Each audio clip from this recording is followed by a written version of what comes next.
Mesdames et messieurs, bonjour ou bonsoir, tout dépend de l'heure à laquelle vous écoutez cette vidéo chez vous.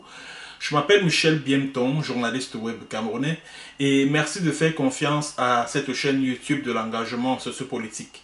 Bienvenue à cette causerie citoyenne sur l'actualité camerounaise et africaine. Bienvenue à la chronique de MBT, mesdames et messieurs.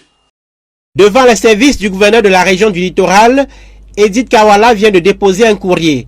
La femme politique porte la voix d'une vingtaine de figures féminines signataires d'une lettre à l'intention du patron des lieux et dont le destinataire final est le ministre de l'administration territoriale. Le cas de M.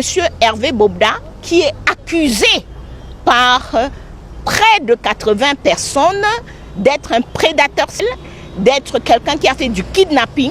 Hervé Bobda, un nom associé depuis plusieurs jours à la maltraitance et aux abus sexuels contre les femmes, jeunes filles et garçons, avec des victimes par dizaines et racontant leurs déboires sous anonymat. Le mis en cause vit entre Douala et Yaoundé et se servirait d'un train de vie princier et de son âme pour avoir des rapports intimes forcés avec ses victimes. Il faut s'en inquiéter, soutient Maître Aliscom, qui est parmi la vingtaine de signataires de la lettre adressée à la fois au ministre de l'administration territoriale, de la Défense ainsi qu'au délégué général à la Sûreté nationale. C'est un devoir de l'État d'assurer la sécurité des biens et des personnes. Et actuellement, il y a une totale insécurité, doublée du fait que cette insécurité circule dans notre jeunesse, qu'elle soit féminine ou masculine. Le barreau du Cameroun passe à la Commission des droits de l'homme a saisi le tribunal de première instance de Yaoundé Centre Administratif. L'ordre des avocats demande au procureur d'ouvrir une enquête sur les dénonciations graves contre le nommé Hervé Bobda afin qu'il soit traduit devant les juridictions compétentes. Habitué des boîtes de nuit et autres milieux huppés, Hervé Bobda fréquentait par exemple ce restaurant situé au quartier Bonapriso à Douala. Dans un communiqué, l'établissement dit avoir pris des mesures fortes face aux accusations graves dont ce client fait l'objet. Le restaurant informe notamment avoir instruit aux vigiles d'interdire l'accès à Hervé Bobda. Alors, mesdames et messieurs, il sera question au cours de cette édition de la chronique de MBT de l'affaire Hervé Bobda. Hervé Bobda, c'est le fils d'un richissime milliardaire, Emmanuel Bobda, le propriétaire de Afrique Construction, une entreprise qui fait dans la livraison des matériaux de construction, qui fait dans le domaine du bâtiment et des travaux publics. Alors, nous allons donc parler de cette affaire qui défraie la chronique depuis quelques jours. Alors, vous savez, en tant que journaliste qui s'intéresse aux questions des droits humains, quand on parle des affaires de mœurs, je me sens interpellé. Vous savez, ça fait plus de 10 ans que j'exerce ce métier, le métier de journaliste. On va dire 13 ans en tant que journaliste professionnel, donc qui fait dans le journalisme d'investigation aussi de temps à autre. Et en tant que journaliste qui traite des questions de démocratie, de droits humains, de bonne gouvernance, c'est depuis, on va dire, 10 ans. Parce que comme vous le savez, j'ai créé mon tout premier journal en ligne spécialisé dans toutes ces thématiques en 2014. Donc ça fait 10 ans que je traite de l'information relative à toutes ces questions. Donc je me sens donc interpellé au plus haut point et il faudrait bien évidemment que je me prononce sur cette actualité qui fait les choux gras aussi bien de la presse camerounaise que des réseaux sociaux. Mais comme vous le savez, je suis quelqu'un qui ne fonctionne pas au rythme de la meute. C'est-à-dire que je ne marche pas dans le sens du vent. Je suis libre de mes propos, libre de mes opinions.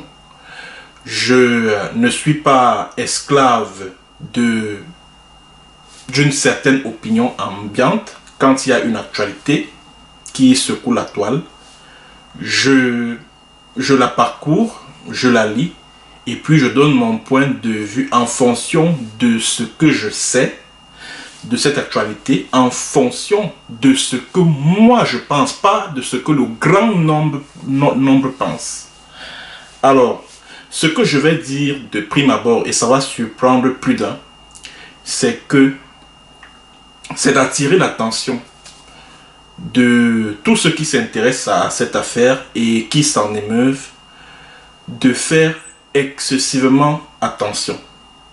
Attention à la manipulation. Oui, il s'agit bel et bien d'une tentative de manipuler l'opinion tant nationale qu'internationale.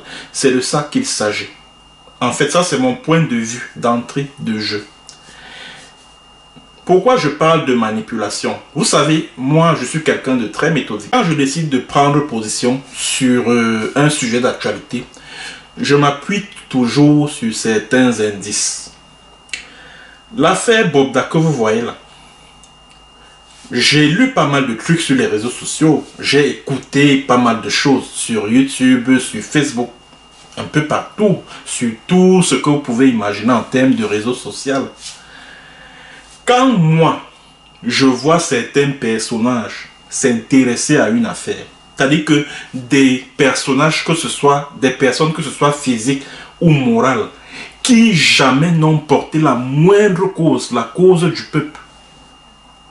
C'est-à-dire quand je les vois s'intéresser à une affaire, je prends mes distances. Et je conclus tout de suite à une manipulation dans l'air. Dans le but justement de dresser cette opinion tant nationale qu'internationale contre un individu qu'on souhaite abattre. C'est de ça qu'il s'agit. En tout cas, c'est mon point de vue. Comme je vous le disais tantôt, quand je vois certains personnages s'intéresser à un sujet d'actualité, ou alors à une injustice quelconque, allez, moi je me mets en retrait. C'est le cas de celui qu'on appelle Steve Farr. Steve Farr, c'est-à-dire que quand moi je vois ce bonhomme qu'on appelle Steve Farr s'investir dans la dénonciation d'un cas d'injustice, c'est-à-dire que porter une cause, la cause d'une victime, quand moi je le vois le faire, je me mets déjà de côté.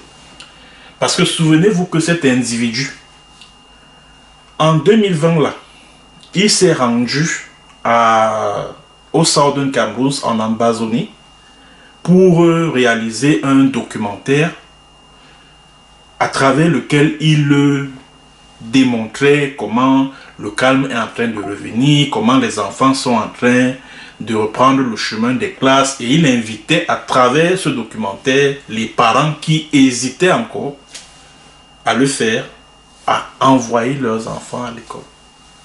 C'était en pleine rentrée. Nous étions en début octobre comme ça. 2 semaines plus tard,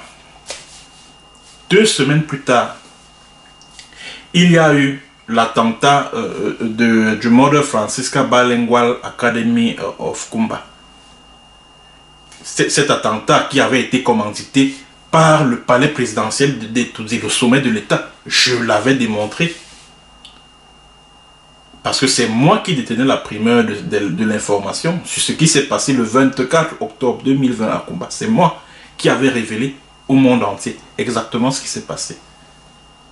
Alors Steve Farr, après avoir réalisé son mini-documentaire sur la reprise des cours dans certains coins du Southern Cameroun, il y a eu les attentats de Kumba.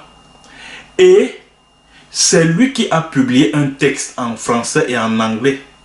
C'était un texte qui dénonçait, c'est-à-dire que qui accusait les Amba Restoration Forces d'avoir commis cet attentat. Donc, c'est-à-dire que ses amis qui sont au sein du régime des Biya, c'est-à-dire que ses amis qui sont au sein de l'appareil de l'État, comme ce sont eux qui sont les commanditaires de l'attentat de Kumba, ils lui ont à l'avance envoyé ce texte-là en français et en anglais pour que quand l'opération sera terminée, il publie donc le texte-là sur sa page en vue de travailler psychologiquement l'opinion à l'idée de ce que ce sont les Amba Boys qui ont commis cet attentat. sur l'école Le Mode Francisca Bilingual Academy of Kumba. Et quelques jours plus tard, il s'est rendu sur le lieu. Il est même allé jusqu'à violer la scène du crime. Et d'après les informations que j'avais reçues à l'époque, il était là-bas pour effacer les traces de l'implication des soldats camerounais dans cet attentat. Et aujourd'hui, on le voit, il réalise un direct sur l'affaire Hervé Bobda. Et vous voulez que moi, Biemton, je prenne ça au sérieux? Vous voulez que je prenne au sérieux tout ce qui est dit dans le cadre de cette affaire Bobda? Non, je ne le ferai pas. Il y a une autre entité, là c'est une personne morale. Organisation pour le développement sociétal, je crois que c'est la définition de la véritable appellation de cette ONG-là, une ONG camerounaise, qui a publié un communiqué appelant les éventuelles victimes de cet Hervé Bobda de porter plainte de ceci. Bref, voici le communiqué, un communiqué radio-presse.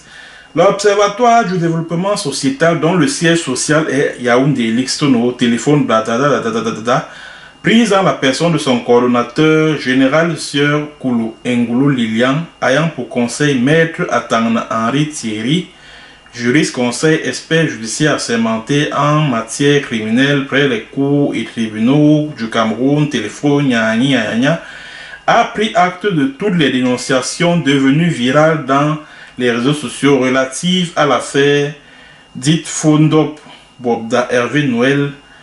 Par conséquent, l'Observatoire du développement social invite toutes les victimes prétendues à se rapprocher de ses services pour une assistance judiciaire et pour une prise en charge psychologique. L'Observatoire du développement sociétal s'engage à suivre et financer exclusivement les dossiers des victimes qui auront produit des éléments de preuve irréfutables et des indices graves et concordants pour conforter leurs accusations. C'est signé le coordonnateur général, M. Ngoulou Lilian. Bon, quand une ONG pareille, qui appartient à la famille d'Ebiya, s'intéresse à un sujet de ce genre, moi je me mets à l'écart. Je me mets à l'écart parce que c'est le genre d'ONG qui font dans de la récupération purement politique. Donc quand vous les voyez s'investir dans une question, dans une affaire comme celle-ci, c'est qu'il y a des manœuvres purement politiciennes dans l'ombre. Aussi simple que ça. Aussi simple que ça. Ne vous posez pas trop de questions. Alors quand moi je vois ça, je me mets en retrait. Je me mets complètement en retrait. Je me mets en retrait. Donc cette histoire que vous voyez là, ça c'est mon point de vue, c'est une manip. C'est-à-dire qu'on veut embarquer l'opinion dans une histoire tirée par les cheveux qui n'a ni tête ni queue. Parce que, puisque cette affaire a commencé par la publication d'un certain nombre de témoignages, je crois que jusqu'à date, il y en a 71 témoignages de victimes présumées de cet Hervé Bobda qui vivrait à Douala au quartier Bonapriso. Alors, j'ai essayé de faire une lecture approfondie de ces différents témoignages. J'avoue que je me suis posé la question de savoir que de quoi on parle. Je me suis cru en train de lire les fables de La Fontaine parce que c'est des histoires qui sont truffées de zones d'ombre. C'est des histoires qui sont truffées d'incohérences. C'est des histoires qui n'ont ni tête ni queue. Aussi simple que ça.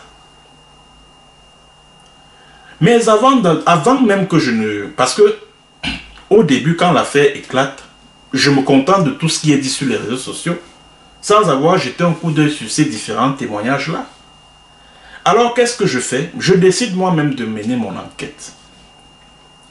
Et comment j'ouvre mon enquête? Je contacte celui qui est à l'origine, celui qui a recueilli ces témoignages-là, l'activiste Zuemanto.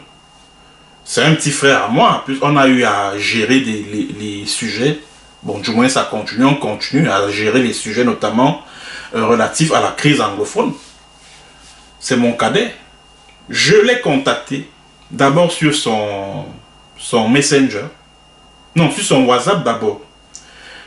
Il ne m'a pas répondu jusqu'à présent, jusqu'au moment où j'enregistre cette chronique. Il ne m'a toujours pas répondu.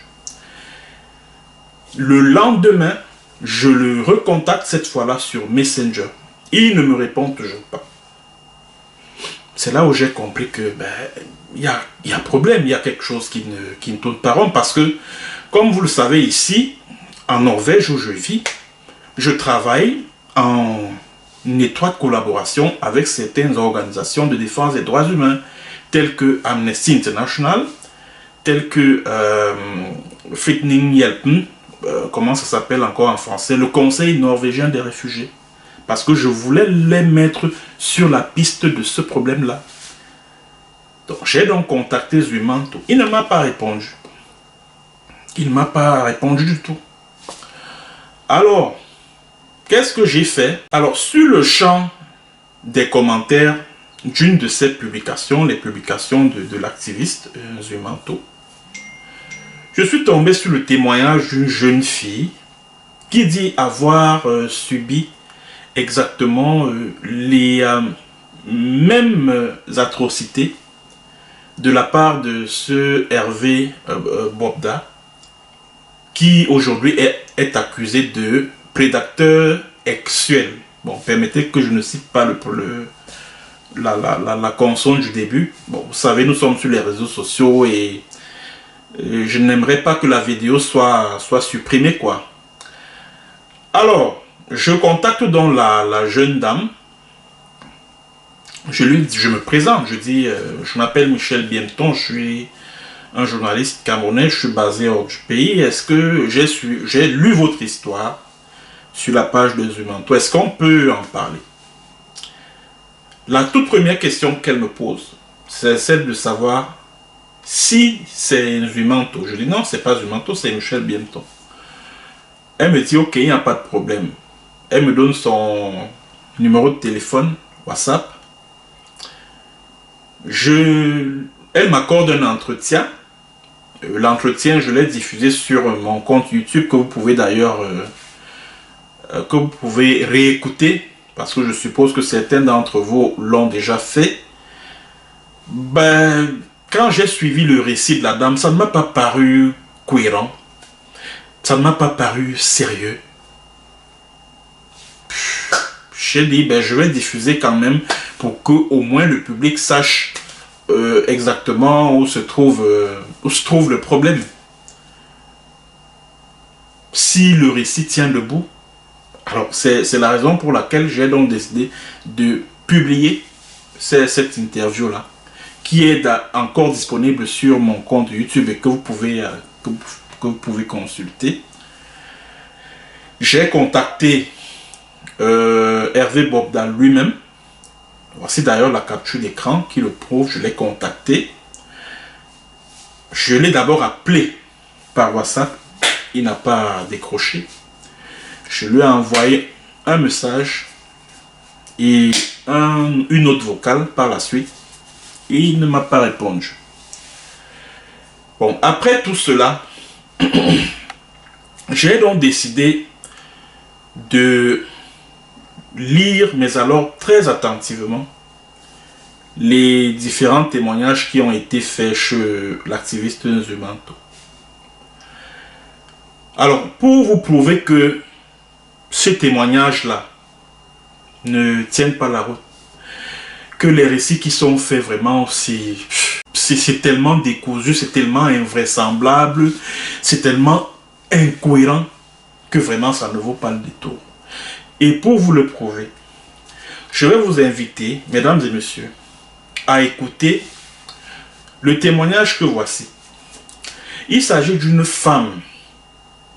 Je crois que c'était lors du direct de l'activiste.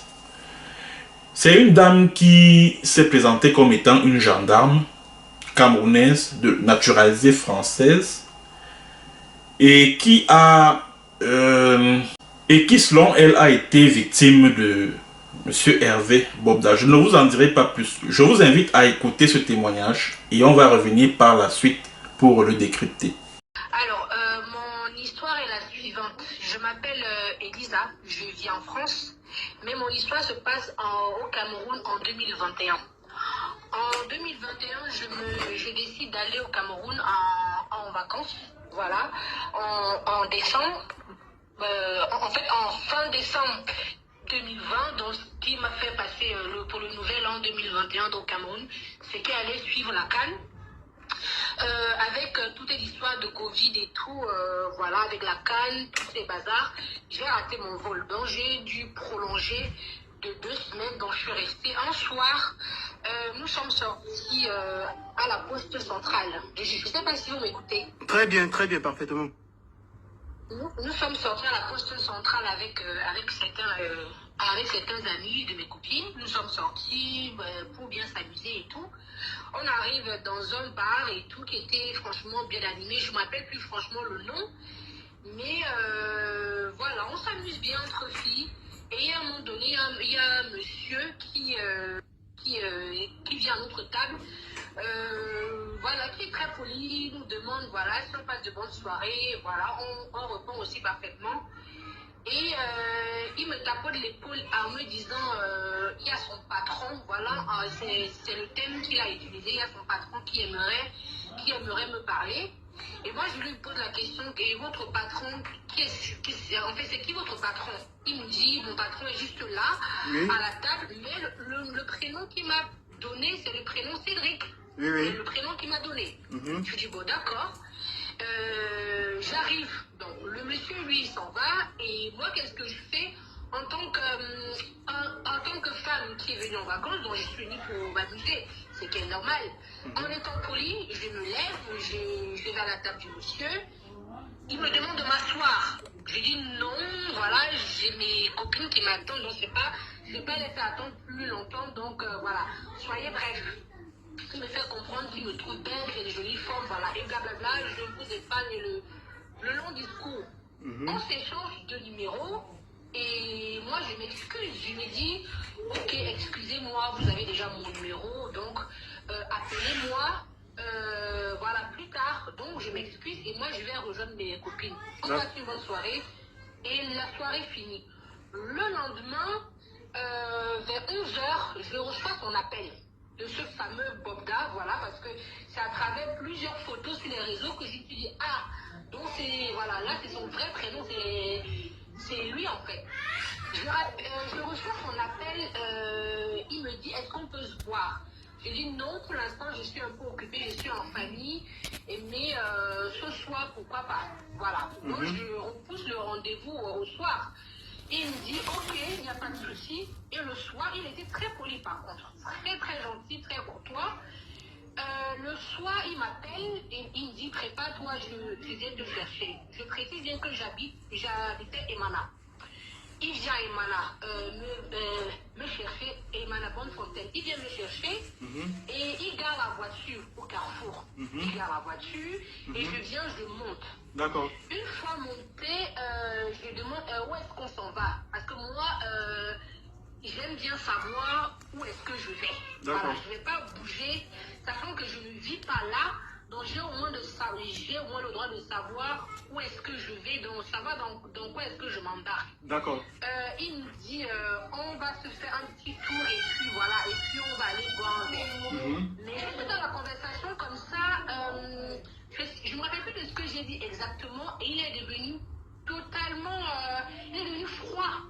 Il est devenu méchant, il me parlait mal, il était très très mal poli. En fait, moi j'avais l'impression que la personne que j'ai vue 2 secondes avant, il était complètement différent de la personne que j'avais 3 secondes plus tard. Donc, je me suis dit, bon, ok, peut-être qu'il y a des bipolaires dans ce monde, mais voilà, je ne sais pas ce qu'il arrive, peut-être qu'il a ses problèmes. Il me dit, d'ailleurs, pourquoi est-ce que tu poses des questions? Je suis un homme. Quand je parle, tu fermes ta bouche. Voilà. Et puis voilà, tu me suis et un point, c'est tout. Ce sont les mêmes mots. Je dis, pardon? Ce sont les mêmes mots là, ce sont les mêmes mots qui reviennent. Oui, il me dit, tu fermes ta bouche. quand je suis un homme, tu écoutes et puis voilà, tu me suis et on s'en va. Moi, je dis non, excusez-moi. Moi, je viens savoir, voilà, c'est pas mal de savoir où on va. Donc, il me dit, et en plus tu me réponds. Donc, il pose encore plus de temps, il me dit, en plus tu me réponds. C'était vers 19h, 20h. En plus tu me réponds, je me dis, mais je ne vais pas répondre, tu me parles, si je réponds c'est un problème, si je ne réponds pas c'est un problème. C'est quoi le souci? Et là, bon, étant femme, en fait, tout simplement, j'ai beaucoup de caractère, je précise, je m'énerve, je veux partir. Je me dis, mais c'est quoi ce monsieur-là qui est carrément bipolar, c'est quoi son problème? Je veux partir, j'ouvre la portière, il m'attrape le bras. Il m'attrape le bras, il me retient dans sa voiture. Et là, je ne sais pas d'où il a sorti, hein, je ne saurais pas vous dire. Il me sort une arme. Une arme à feu. En tant que femme et être humain, je suis seule. Il vous sort une arme. Excusez-moi de vous interrompre. C'est une arme à feu ou une arme contondante? C'est une arme à feu, je précise bien. Je suis dans la gendarmerie en France, dans ma ville, à Nantes, je précise. Il me sort un revolver, carrément. D'accord. Il pose sur sa cuisse. Bon, moi, je me suis dit, mais j'ai eu une formation où on m'a dit, il faut, même si vous avez peur, il ne faut pas montrer que vous avez peur. Je me mets à rigoler sur le coup parce que voilà, il y a cette situation où on va se dire c'est une blague, il y a cette situation où on va se mettre à pleurer parce qu'on a peur. Donc moi je me défends en rigolant, mais dans le fond j'ai très peur. Je lui dis mais c'est une blague, pourquoi tu me menaces avec une arme? C'est sûr, ça n'en a même pas une, mais c'est un jouet. D'ailleurs, passe, je vais voir. Moi, la phrase, elle était banale comme ça, mais c'était, voilà, c'est pour calmer un peu la température. Je ne sais pas si c'était pour continuer à me faire peur. Genre, j'allais vraiment constater que c'était une arme et j'allais me taire. Il me donne, j'ai eu à le toucher. Et quand je touche, vu que je suis dans la gendarmerie, je connais bien manipuler les armes, je me rends bien compte que ce que j'ai entre les mains, c'est pas un jouet, c'est une arme à feu. Et je l'active et je regarde bien que cette arme contient une balle. Je me dis, Seigneur, dans quoi est-ce que je me suis embarqué encore? Donc, mais sur le coup, je me dis, prends ton sang-froid. D'accord, là où tu es, soit ça passe, soit ça casse. Donc là, en question, je le braque contre lui-même. D'accord. Sur le coup, je le braque contre lui-même. Mais j'avais tellement je tremblais que je me disais, j'espère que ce que je suis en train de faire, je ne vais pas le regretter. Parce que on ne sait pas à qui, je ne sais pas à qui j'ai affaire, je peux faire comme ça. Et il est plus fort, ou bien je ne sais pas à quoi il s'est bien préparé. Il m'abat ici, et puis voilà, ma vie est finie. Je braque l'arme contre lui. Et maintenant aussi, je prends mon aide d'une femme sérieuse. Je suis sérieuse, je me dis, je pense que vous vous baladez partout, vous draguez n'importe qui, mais vous ne savez pas qui est qui. On marche tous ensemble, voilà le mot que j'ai dit. On marche tous ensemble ici dehors, mais on ne sait pas, nous ne sommes pas tous pareils. Il se met à rigoler, mais dans ses yeux, je comprends que je suis en train de prendre le dessus malgré que je suis une femme. Je le braque ça sur la tête et je dis ouvre la portière. Parce que quand j'avais essayé de sortir, quand il m'a ramené dans la voiture, il a bloqué les portières. Je dis tu me laisses des blocs. Chose qu'il a fait bien évidemment de suite. Et je suis sortie. Une fois que je suis sortie, l'âme était toujours braquée envers lui. Mais j'étais un peu discrète, voilà, de peur, il y a des gens autour et tout. Franchement, je ne sais pas où je suis, je peux me faire tuer ici. Et moi, par la fenêtre, je lui dis, écoutez, la prochaine fois que vous faites ça à quelqu'un, renseignez-vous bien à qui vous avez affaire. Et je désactive l'arme, j'enlève la balle. Je me balance la balle sur la tête et l'arme à travers la fenêtre et je suis partie. Je vous jure, quand je partais, je marchais sous des œufs. Je me disais alors, c'est soit il remet vite la balle dans l'arme et il me tire en pleine tête, soit je continue mon chemin, je ne me retourne pas et je suis sauvée. C'est comme ça que je suis partie et jusqu'aujourd'hui, je me dis toujours, c'est mon métier qui m'a sauvée, c'est pas mon caractère de femme qui m'a sauvée. Parce que j'ai su ce que c'était.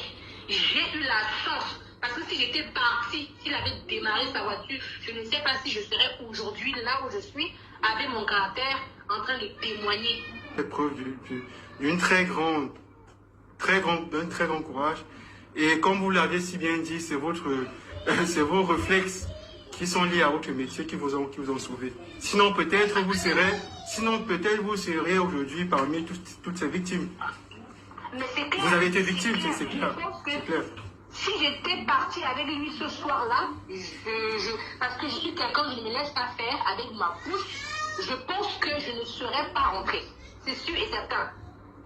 Alors, mesdames et messieurs, quand vous-même vous écoutez un témoignage comme celui que vous venez de suivre là, vous trouvez que ça tient debout? Voilà une dame qui se présente comme étant une gendarme. Elle travaille en France. Elle dit qu'elle a parlé de la ville de Nantes, je crois. Elle est gendarme. Une Camerounaise qui habite le quartier Manabonne-Fontaine. D'abord, le premier problème avec le récit qu'elle vient de faire, c'est que un individu que tu ne connais pas t'appelle au téléphone, il te dit viens me rejoindre, je suis dans la voiture, je t'attends. Toi aussi tu ramasses tes pieds, tu pars le rejoindre, tu entres dans sa voiture. Et c'est une fois dans la voiture que tu lui poses la question de savoir où est-ce qu'on va. Donc quand il t'appelait au téléphone là, tu ne pouvais pas lui demander que c'est pour aller où. Et elle-même elle a dit dans le témoignage que moi, quand je vais quelque part, j'aimerais savoir à l'avance où je vais. Donc un individu t'appelle au téléphone, te dit que non, j'aimerais qu'on se voit le soir. Il vient te chercher à Manabonne-Fontaine. Tu ne lui poses même pas la question de savoir où est-ce qu'on va. Ça c'est le premier problème avec ce témoignage-ci. Le deuxième problème avec ce témoignage-là,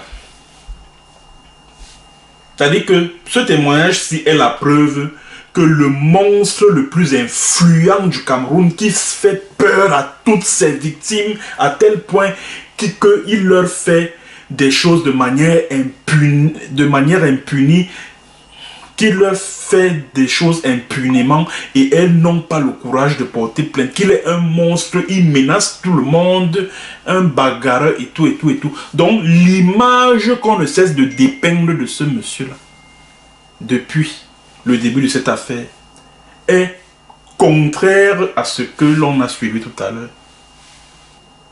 Sinon, comment expliquer le fait que qu'on nous dise que oui, c'est quelqu'un qui marche avec l'arme, qui menace de buter tout le monde. Il a quand même pris son arme. Il a donné gentiment à une femme. Et la femme a braqué l'arme sur lui. Et après, elle a remis l'arme au monsieur, sans aucune crainte de sa réaction subséquente. Elle qui est de naturalisée française, elle voit un inconnu avec une arme à feu. Elle est gendarme. Elle ne saisit pas ses collègues gendarmes du Cameroun. Elle ne saisit pas son ambassade, l'ambassade de France au Cameroun. Parce que là, il s'agit d'une tentative d'assassinat quand même. Elle n'informe pas son arme. Rien. Et les gens veulent nous faire avaler des choses comme ça. Vous trouvez que c'est logique? Vous trouvez que c'est logique? Ça, c'est une chose. Je vais vous rappeler également un autre témoignage. C'est-à-dire que ce témoignage-là, mais alors, il m'a complètement et totalement bouleversé. C'est le témoignage de la fameuse femme enceinte. La femme enceinte qui a été iolée. Je préfère, quand je dis iolée, j'ai tué la première consonne, vous savez de quoi je parle. La femme qui a été iolée, la femme enceinte qui a été iolée dans, je ne sais pas quoi, ou soit un appartement, ou je ne sais pas, une résidence au quartier Ngousso, je crois, par le même Hervé Bobda. Alors, selon le récit de la femme enceinte, elle a été donc iolée par Bobda et certains de ses gros bras. Et après que l'acte ait été posé, elle a couru pour prendre le taxi, direction l'hôpital. Et à l'hôpital, il était question qu'on la fasse avorter. On l'a donc fait avorter. Le bébé a passé 2 semaines. Ça, c'est le récit de la dame, hein. Une des victimes de Bobda. Que le bébé a passé 2 semaines dans la couveuse. Un bébé de 900 grammes. 2 semaines à la couveuse. 2 semaines à la couveuse. Un bébé de 900 grammes. Pourtant, selon les spécialistes de la néonatologie, un bébé qui naît, un bébé de 900 grammes, c'est un bébé d'un poids extrêmement faible. Et s'il a passé au bas mot, c'est-à-dire que le temps qu'il passe dans la couveuse au bas mot, c'est 1 mois, voire 1 mois et demi. Mais on vient nous dire que non, un enfant qui a 900 grammes, il a passé 2 semaines à la couveuse. Admettons même que ce soit le cas. Admettons. Oui, il a passé 2 semaines. C'est même encore possible. Même comme je dis et je persiste, selon les spécialistes de la néonatologie, ce n'est pas très courant. Ce n'est pas très courant. Alors, le bébé est sorti de la couveuse 2 semaines après. 6 jours plus tard, donc on nous a dit qu'il est mort le 6 février. 1 heure seulement après son baptême.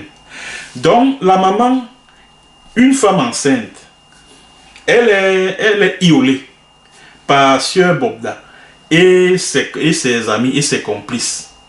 Bon, au lieu de chercher le chemin, d'abord, le récit est tellement décousu et incohérent que vous-même, les femmes là, vous qui gobez ces histoires-là sur les réseaux sociaux, vous qui passiez le temps à crier, oui, vraiment, c'est un hueur en série, et ceci, un violeur, machin, vous-même, les femmes qui m'écoutez là, vous-même, imaginez que ce soit vous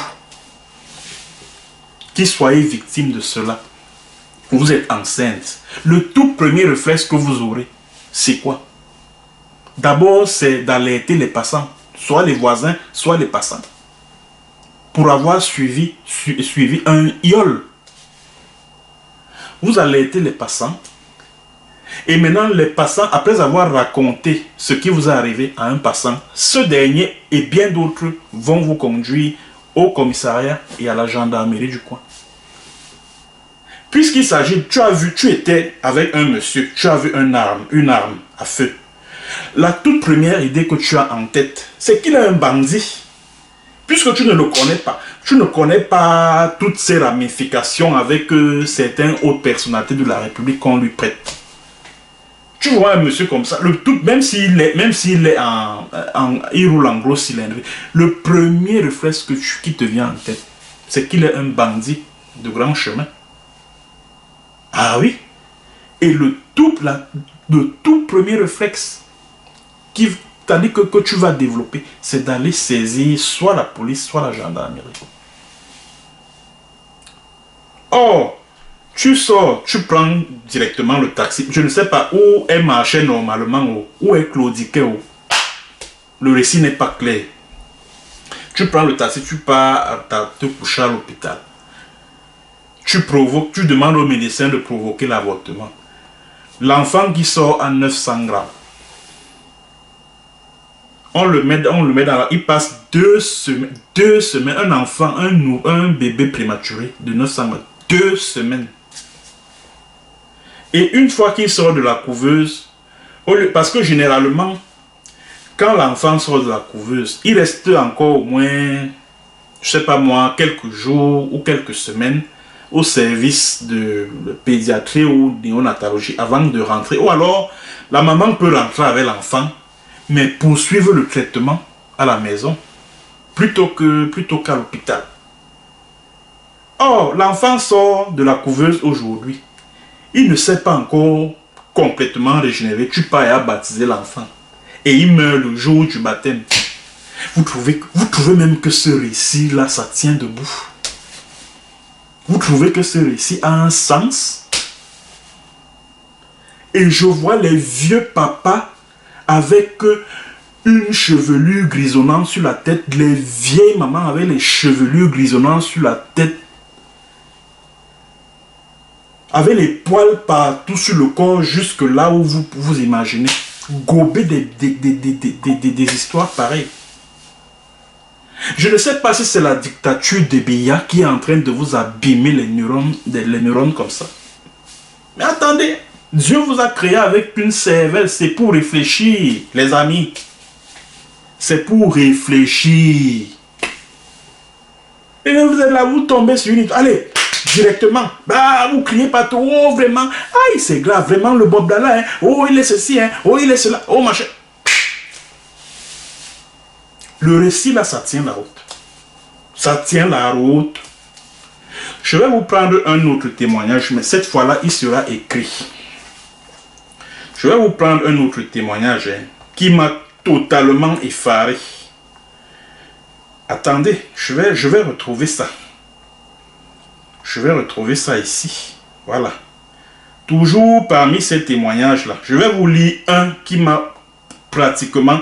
Genre, voilà un autre témoignage. Mais mesdames et messieurs, je vous invite à écouter attentivement le témoignage que voici. Pour vous prouver que ces histoires que vous avez vues sur Facebook là, il faut faire attention. Parce que ça ne tient pas debout. Je vais commencer directement avec le corps du témoignage parce qu'il y a un titre. Mon petit frère a été victime de cette ordure le 14 août 2023. Mes deux dernières petites sœurs jumelles de 18 ans sont sorties sans CNI, c'est-à-dire que sans carte nationale d'identité, et ont été raflées par la police cette nuit-là. Elles ont pu appeler ma mère qui s'est rendue au commissariat avec mon petit frère. Ma mère lui a demandé de rentrer rapidement prendre les CNI des filles à la maison et de revenir au commissariat.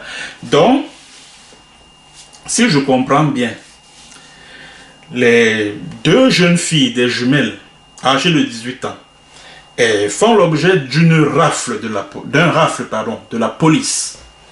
Elles sont arrêtées, elles sont gardées dans un commissariat à Messamundongo, à Yaoundé, parce que c'est Messamundongo.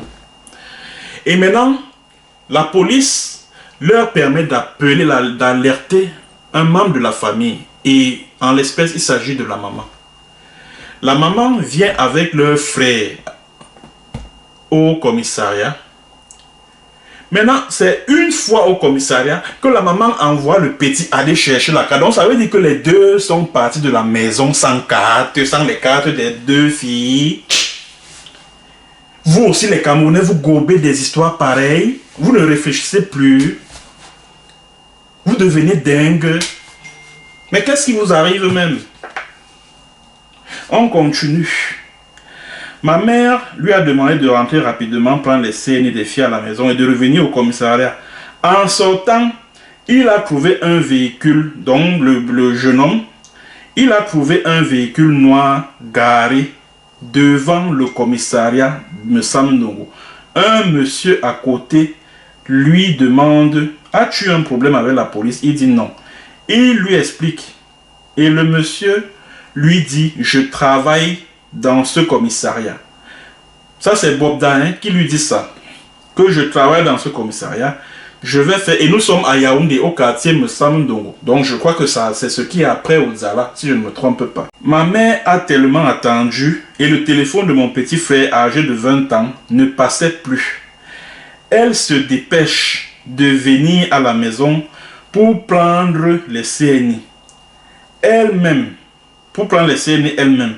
Et elle trouve mon frère à la maison et en larmes, avec des marques au niveau du cou et des bleus sur le visage.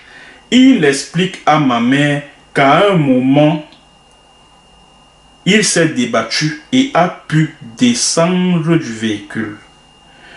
Le 15 août, mon petit frère, donc il a quand même pu se débattre, un jeune de 20 ans, qui a en face de lui un monsieur de plus de 40 ans. Il a quand même pu se débattre, il a pu sortir de la voiture. Bon, allez.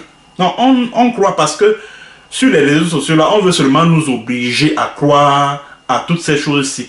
Tant que tu émets des petites réserves, tu te poses des questions, on dit que tu soutiens le ioleur. Ok, il n'y a pas de problème. On continue. Monsieur, où en étais-je là? Où en étais-je? Ma mère a tellement attendu. Bon, ça j'ai déjà lu. Il explique à ma mère qu'à un moment, le monsieur a commencé à le caresser et a repoussé sa main. Le type a garé et l'a attrapé par le cou. Il l'a brutalisé, mon petit frère. Ma mère lui a demandé, est-ce qu'il t'a iolé? Il a dit non, qu'à un moment, il s'est débattu et a pu descendre du véhicule. Le 15 août, mon petit frère est resté enfermé dans sa chambre. Mais, j'ai même appelé en vidéo. Il a fait semblant de dormir pour ne pas répondre à mes questions.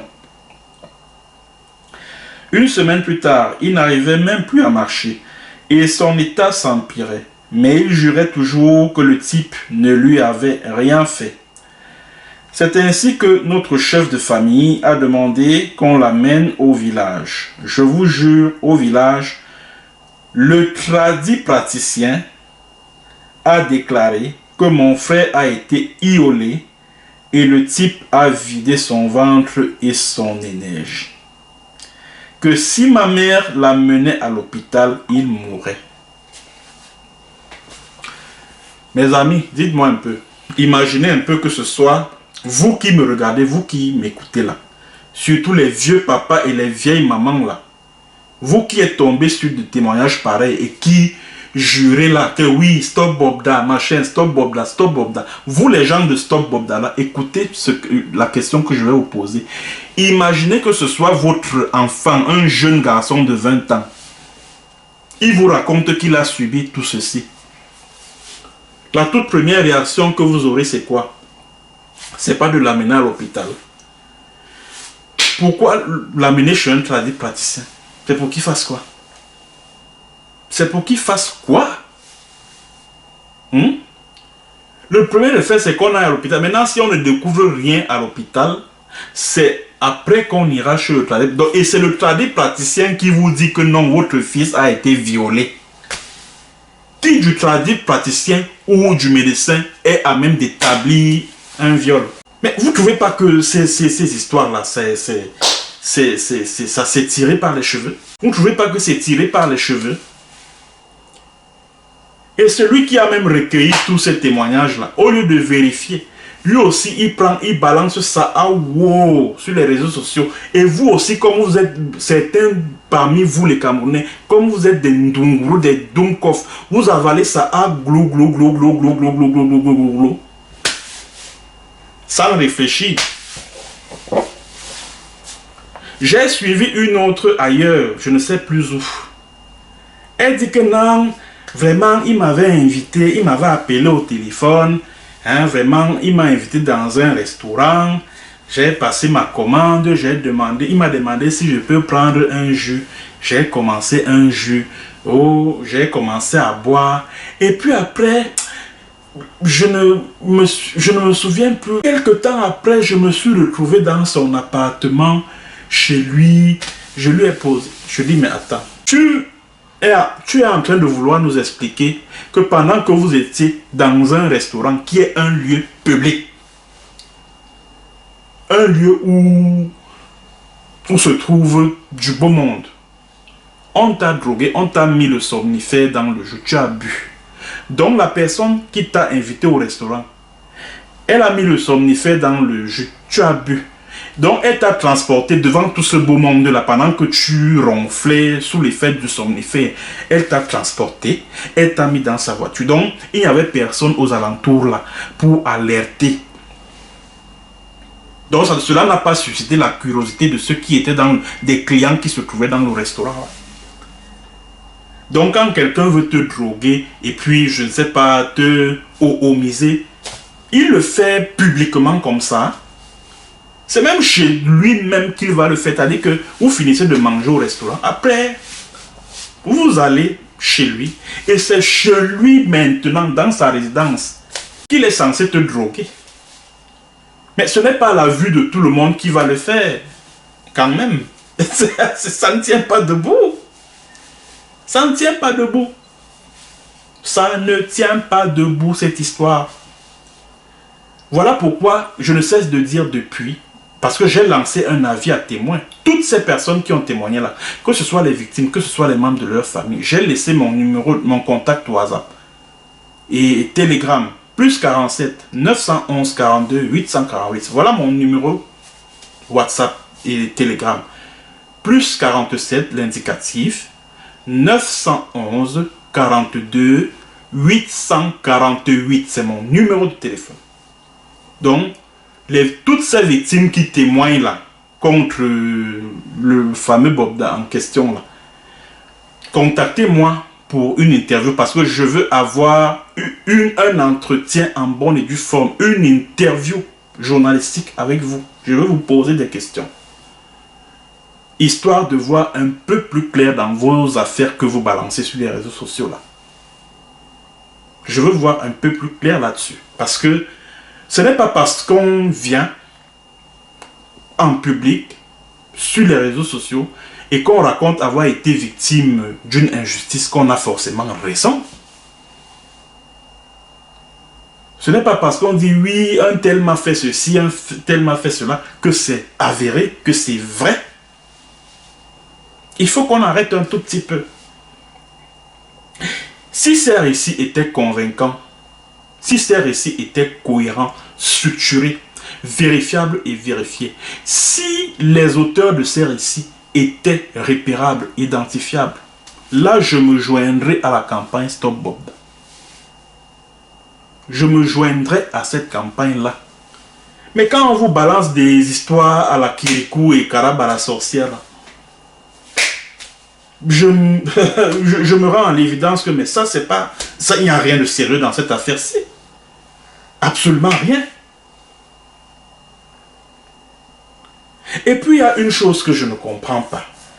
Là j'en ai terminé avec les témoins parce que c'est pas la peine de revenir sur tout ça parce que tous ces témoignages là se ressemblent. Souffrent de la même carence, l'incohérence, trop de zones d'ombre, trop de points d'interrogation. C'est-à-dire que ces témoignages là souffrent des mêmes mots. Et puis quand je vois les gens décrire un peu ce Bobda là, ben attendez, mais c'est comme si c'était Zeus quoi. C'est-à-dire que c'est Hercule, hein, Amour Belinga c'est petit frère. Mais attends, on veut nous prouver quoi? On veut nous prouver quoi? Tu as subi ceci, cela. Est-ce que tu t'es confié à un membre de ta famille? Non.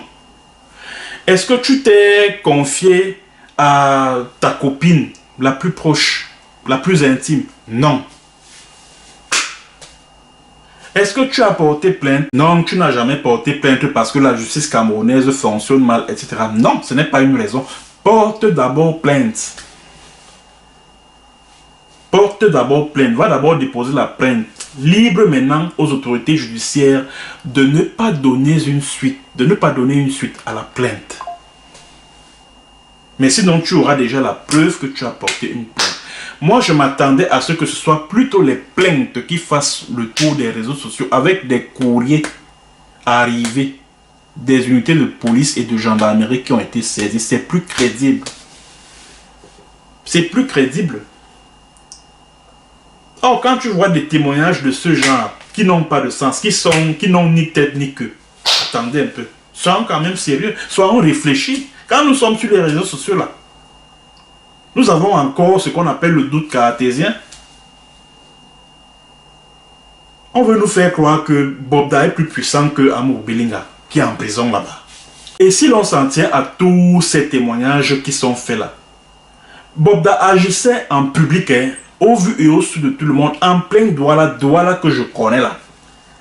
Douala que je connais, une cité frondeuse, où les populations n'hésitent pas à affronter les forces de défense, les forces de maintien de l'ordre, où les populations bagarrent avec les policiers, les gendarmes et les militaires.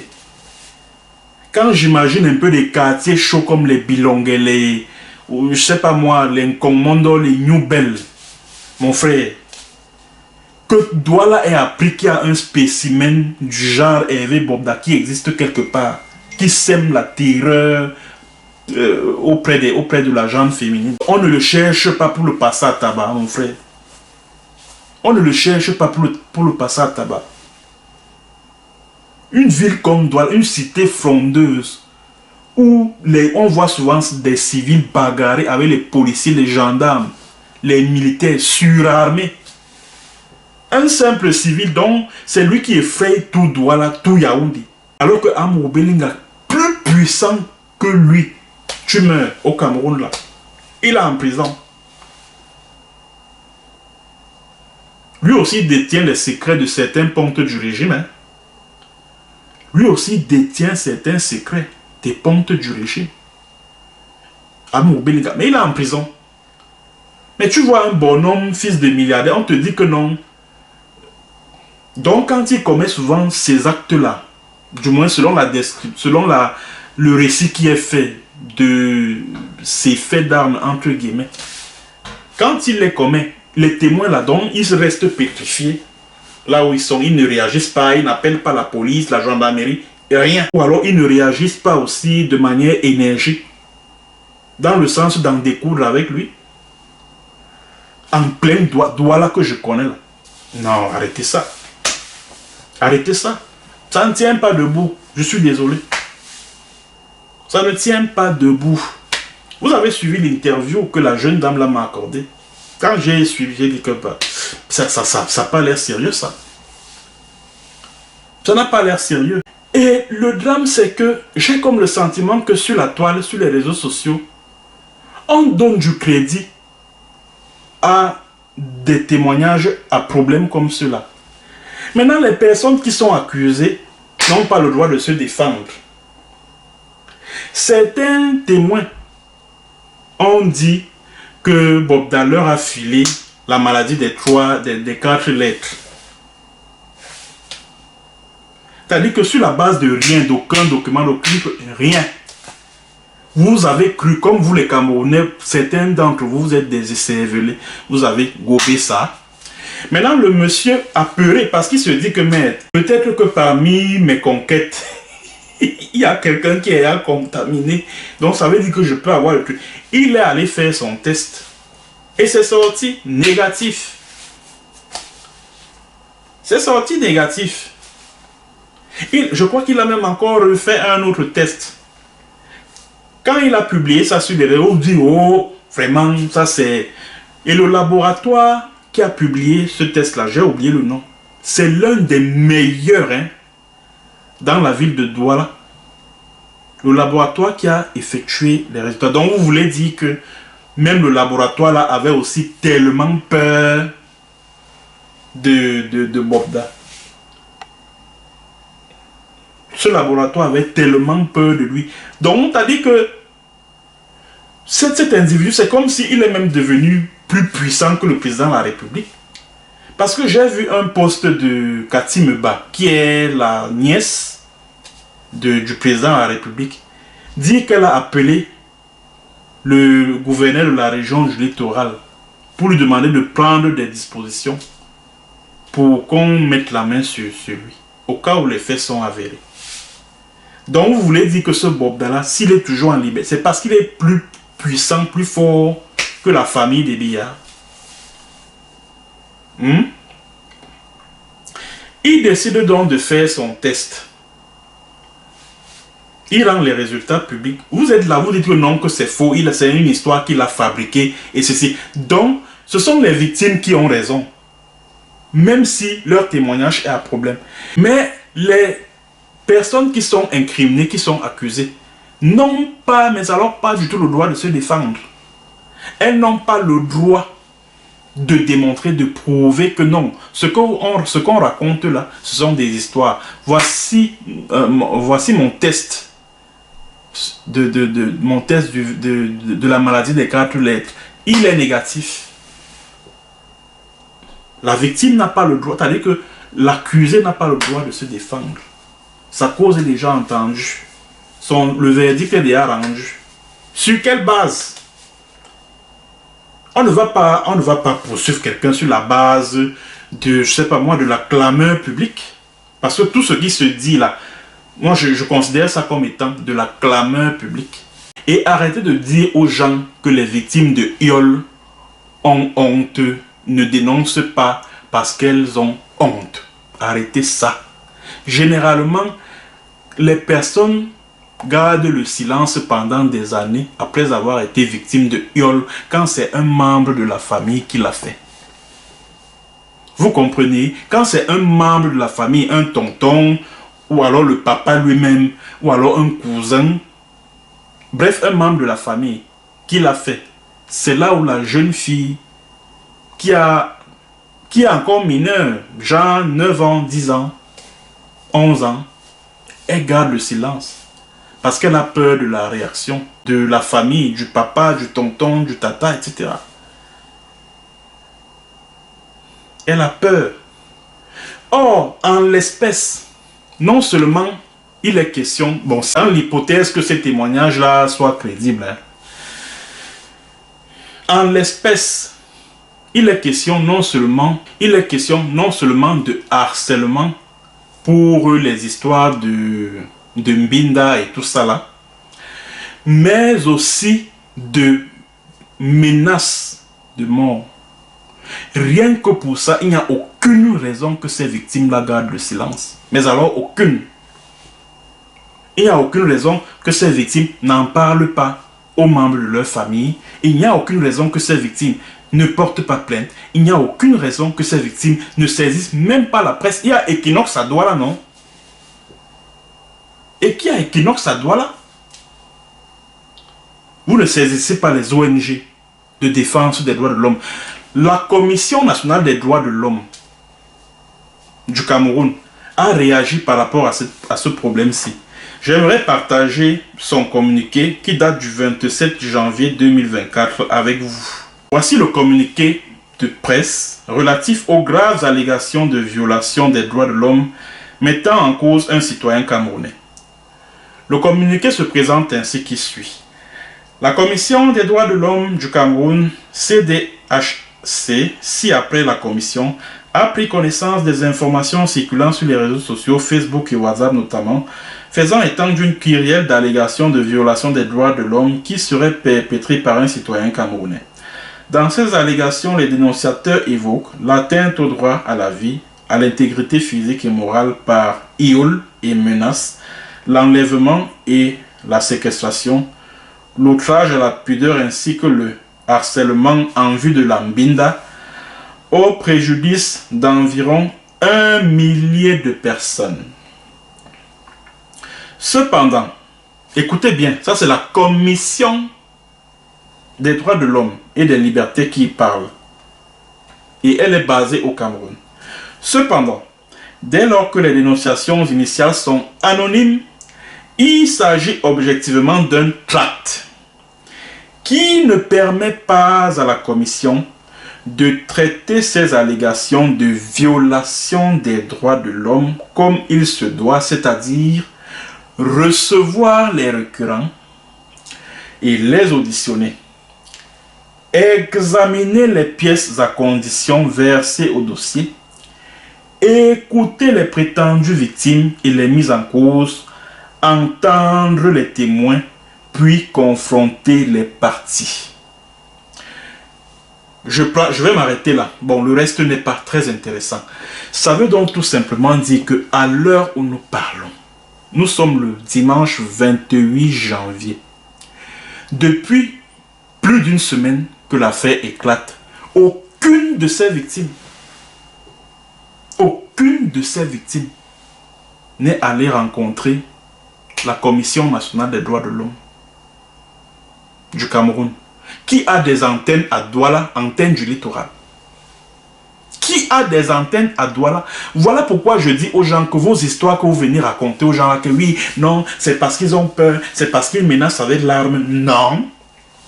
Non. Tu vois un monsieur pour la première fois, il te menace. L'idée que tu as en tête, c'est quoi? C'est qu'il est un bandit. Qu'est-ce que tu fais? Donc tu vas rester là, pétrifié, pétrifié par le traumatisme parce que quoi? Ça ne tient pas debout. Ça ne tient pas. Vous restez silencieuse pendant des années. Vous ne dites rien à personne. Rien. Vous ne contactez pas les ONG. Voilà la Commission des droits de l'homme du Cameroun. Donc c'est un organe qui est rattaché au gouvernement camerounais, qui attend justement que ces victimes-là viennent témoigner avec des éléments qui confortent leurs accusations. Qui s'est pointé là-bas à la commission des droits de l'homme? Personne. Et vous voulez que moi, Michel Biemton, je me mets à avaler cette histoire-là? Vous voulez que je prenne cette affaire-là au sérieux? Moi, Biemton. Vous voulez que je prenne ça au sérieux? Oh oui, il y a des plaintes, oui, machin. Les plaintes-là, écoutez bien ce que je vais vous dire, parce que c'est une information que je vais vous donner. Les plaintes dont on vous parle là, ont trait à des histoires qui n'ont rien à voir avec le IOL. Hein. Ça n'a absolument rien à voir avec le IOL. Aucun rapport. C'est-à-dire que ce sont des gens qui avaient un contentieux avant avec Bobda. Maintenant, ils profitent de cette affaire-ci pour réactiver leur contentieux judiciaire avec ce dernier. C'est de ça qu'il s'agit. Sinon, personne de tous ces 70 ou 71, personne ne s'est encore pointé devant un avocat pour porter plainte. Je dis bien, personne. Personne. Et les victimes, c'est-à-dire que les personnes qui ont été accusées, elles n'ont pas le droit de se défendre. Vous dites que les tests de Bobda sont truqués, sont fabriqués. Ok, pourquoi ceux qui viennent se plaindre de ce que Bobda leur a filé la maladie des cartes lettres, pourquoi eux ils ne vous présentent pas leurs résultats à eux? Pourquoi ces gens-là ne vous présentent pas ne vous présentent pas leurs résultats? Pourquoi? Donc, ils vous racontent des trucs, vous avalez ça, parce que c'est très beau, c'est très joli à entendre. Maintenant, quand l'accusé se défend, tu viens dire que non, vraiment, c'est du n'importe quoi, c'est ceci. Ah, vous savez, on fait même les tests des Covid-19, on fabrique ça, etc., etc. Moi qui reçois un truc de ce genre, moi j'ai quel moyen pour contester l'authenticité d'un document pareil? J'ai quel moyen? Et l'incriminé est même allé jusqu'à porter plainte 2 fois. 2 plaintes. Y compris c'est le Xavier Abenala. 2 plaintes. Mais on ne voit aucune plainte des prétendues victimes. Celui qui a recueilli leur témoignage là, il vous a présenté au moins une seule plainte de ces victimes là. Il vous a présenté une seule plainte. Et vous a dit que non, il y a une fille là qui est portée disparue depuis décembre. Vous avez vu l'avis de recherche des membres de la famille? Non. Et vous aussi, vous venez là, vous gobez ça, vous vous émouvez. Je vois des jeunes blogueuses là qui animent Facebook là. Vous faites des directs pour dire oui, Bobda ceci, oui, Bobda cela. Sur la base des histoires de Kiriko qui ne tiennent pas la route. Sur la base des histoires qui ne tiennent pas la route. Et c'est comme ça que sa vie a des règlements de compte. Il y a un jeune homme qui est allé se plaindre chez Paul Chouta que sa petite amie, donc sa petite amie, de tous les témoignages que vous avez vus là, il y a un de sa petite amie d'avec qui il s'est séparé il y a quelque temps. Elle a donc décidé de lui régler des comptes. Elle a écrit un texte, elle a envoyé à Zumanto. Zumanto a aussi balancé. Comme lui ne vérifie pas ses informations, il a balancé ça. Et maintenant, le petit vient, il se défend chez Paul Chouta. Il envoie même d'abord le droit de réponse à Zumanto ne lui répond pas. Il contacte donc Paul Chouta public. Vous venez encore insulter le petit d'autrui. Donc lui n'a pas le droit de se défendre. Voilà un autre jeune homme, Miguel, qui a été aussi cité comme faisant partie du réseau de ce Bobda-là, alors qu'il ne connaît ce Bobda ni d'Adam ni d'Ève. Je vous invite à écouter son témoignage. Écoutez vous-même. Bonjour à vous. Moi, c'est Miguel. Je vis à Douala, plus précisément au quartier Brazzaville.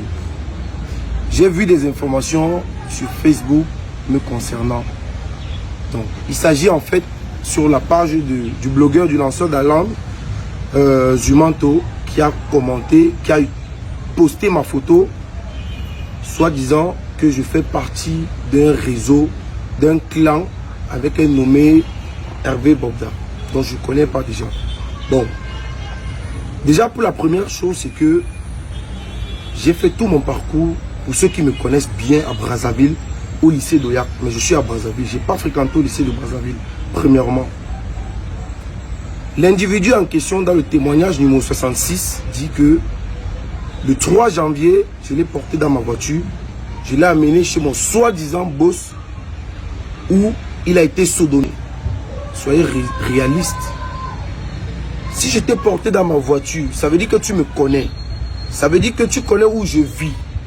Tu racontes que je t'ai amené, je ne sais où, on t'a sodomé. Mais pourquoi tu n'es pas revenu vers moi ou vers mes parents que tu connais pour te plaindre, mais plutôt tu pars raconter des conneries sur Facebook, tu pars raconter, poster mes photos que tu as piratées. Tu as d'abord pris des photos dans mon compte pour aller raconter. Déjà que je ne connais pas cette personne, c'est un pur sabotage. Et les personnes qui ont fait ça, ou bien la personne qui a fait ça, je veux vous dire que je n'y suis pour rien, sincèrement.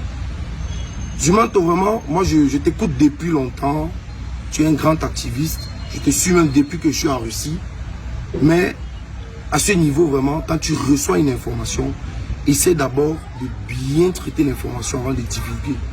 Parce que je ne connais rien dans cette histoire, mais je me réveille hier, je trouve que ma photo est partout sur Facebook, on m'appelle de partout, on m'insulte, on me dit du n'importe quoi, parce qu'un individu t'a envoyé un faux témoignage qui n'est pas vrai. Aujourd'hui, la technologie a avancé, le Cameroun est très avancé. Il y a des caméras dans tous les carrefours du Cameroun. Si une seule caméra peut voir ma voiture, déjà même que je ne sais pas si tu connais la marque de ma voiture, si une seule caméra peut voir ma voiture, étant en train de te porter, allant je ne sais pas où, à Bonapriso, ou à Bonamoussadi, où tu dis qu'on m'apporte les vidéos. Et d'ailleurs même, l'opérateur téléphonique que j'utilise sans publicité, Orange Cameroun, peut lister mes appels, peut craquer mes numéros. Regardez même avec qui je converse depuis août que je suis arrivé au Cameroun. S'il y a un contact de ce monsieur, s'il y a un contact ou un appel passé avec ce monsieur, vraiment qu'on m'apporte ces preuves. Moi, je ne connais rien.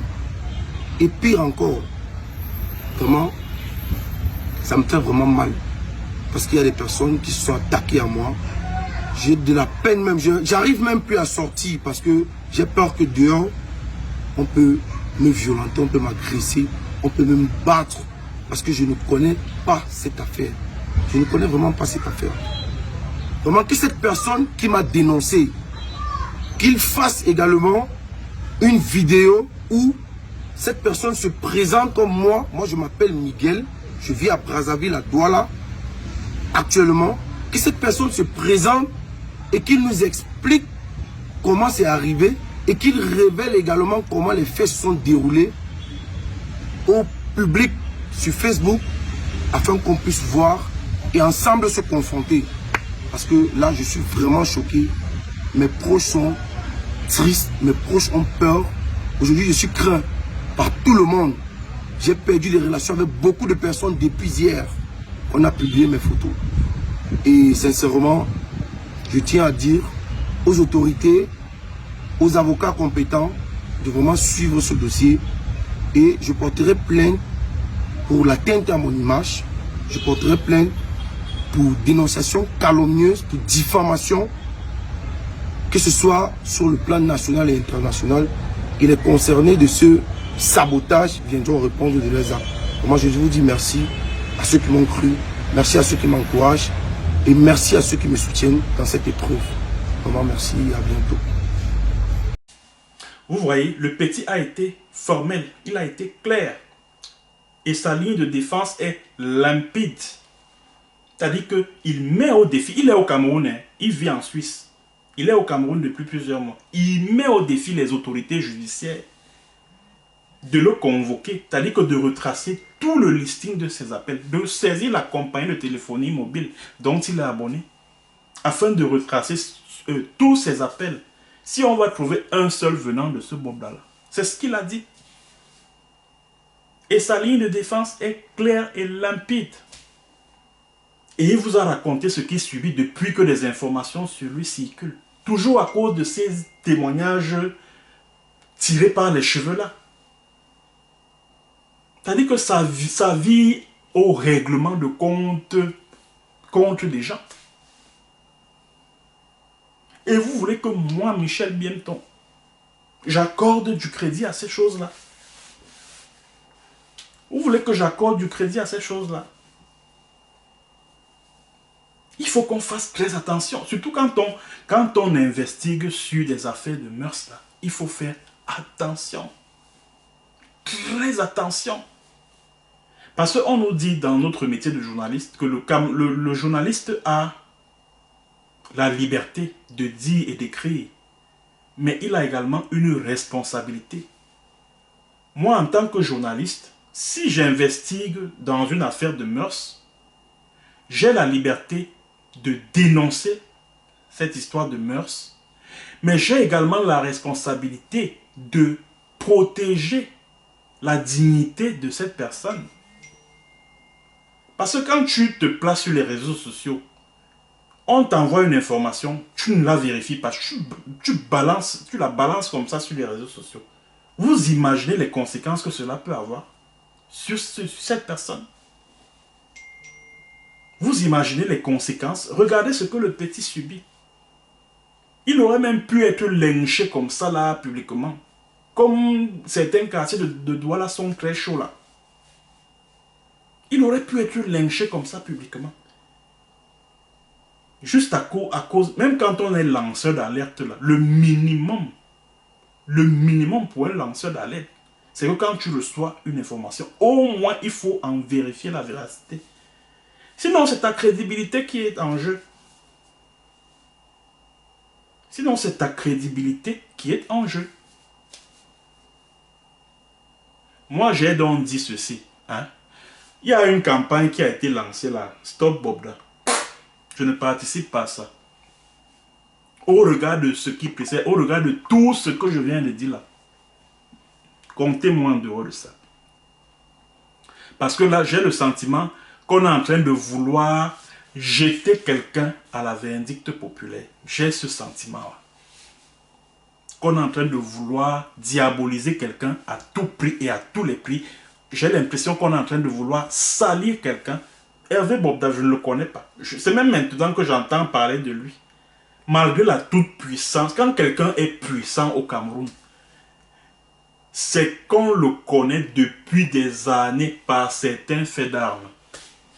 Vous qui êtes à Douala là, et qui dites là sur Facebook, vous prenez le hashtag Stop Bobda, vous publiez sur vos pages Facebook. Vous qui vivez à Douala là, tous ces faits qui ont été relatés là par ces témoins là, donc vous n'étiez pas au courant de ça. Vous n'étiez pas, quand on connaît la vitesse avec laquelle les informations circulent dans Douala que je connais là. Douala où les gens ont le sang chaud là. Donc, tout ce qu'on attribue à Bobda comme fait là, comme fait d'armes entre guillemets. Donc, vous n'étiez pas au courant. C'est aujourd'hui que vous vous rendez compte que Stop Bobda. C'est aujourd'hui que vous vous en rendez compte. C'est aujourd'hui. C'est aujourd'hui. Et je vois des personnalités respectables, les Charlotte Dipanda, les Caresse Fotso et même Claudicia. Je vois même certains organes de médias sérieux se prêter à cette danse-là. Jeune Afrique, RFI. Vous allez traiter d'un sujet pareil pour dire quoi? C'est pour dire quoi? Est-ce que vous avez bien lu ces témoignages-là? Non. Vous aussi, vous lancez comme ça à corps perdu dans une affaire dont vous ne maîtrisez ni les tenants ni les aboutissants. Et je comprends pourquoi, jusqu'ici, les avocats sont obligés de supplier les victimes de venir déposer. C'est parce que c'est des histoires à dormir debout. C'est des témoignages qui sont cousus de fil blanc. Ce n'est pas pour dire que c'est Nzumanto qui a fabriqué ça, non.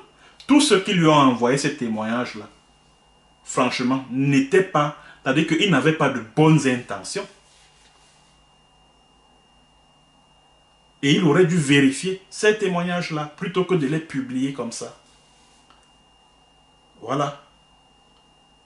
Et vous voulez que après toutes les réactions qui s'en sont suivies, tous ceux qui ont dit là que Bobda leur a filé le VIH, quand moi je vois un test de sa sérologie qui affiche négatif, vous voulez que je prenne encore ces témoignages-là au sérieux? Des témoignages l'accusant d'avoir filé la maladie des 4 lettres à ces personnes. Vous voulez que j'y croie encore? Vous voulez que j'y croie? Bon, mesdames et messieurs, bon, nous tirons vers la fin de la chronique. Je vais vous dire exactement ce qui se passe dans cette affaire-ci. Il s'agit d'une histoire de succession au sein de la famille Bobda. Vous avez compris avec quoi? Je dis et je répète, tout ce que vous entendez les gens dire là, oui, stop Bobda et tout ça là. Et vous voulez aller lyncher le type d'autrui, bon, les amis, vous perdez complètement la tête. Ça ne va pas. Vous allez le lyncher que il vous a fait quoi? Qu'est-ce qu'il a fait? Donc c'est sur la base de ces machins-là, les témoignages-là, qui n'ont pas de sens là. C'est sur cette base-là. Donc pendant tout vous qui vivez à Douala, donc tout ce que vous avez lu là, vous n'aviez rien appris à l'époque. C'est maintenant que vous venez être au courant de ça. C'est aujourd'hui là que vous découvrez cela. Pourtant vous vivez à Douala. Et ces actes-là, il les posait en public. Devant, au vu et au su de tout le monde. Ça veut dire qu'au moins l'information a circulé. Et je connais la ville de Douala. Une cité frondeuse. Je la connais très bien. Un acte pareil ne peut pas passer inaperçu. C'est que c'est-à-dire que les loupards là, des quartiers comme Mondo, New Bell, Nkolmintak, ils vont débarquer là pour faire ta fête. C'est-à-dire qu'on va te calculer le jour où tu arrives dans un restaurant là. On envoie des éclaireurs. Quand on te voit seulement débarquer au restaurant avec une fille, l'éclaireur lance la lettre, il est là. Les gars vont venir avec les groupes, en finir avec toi.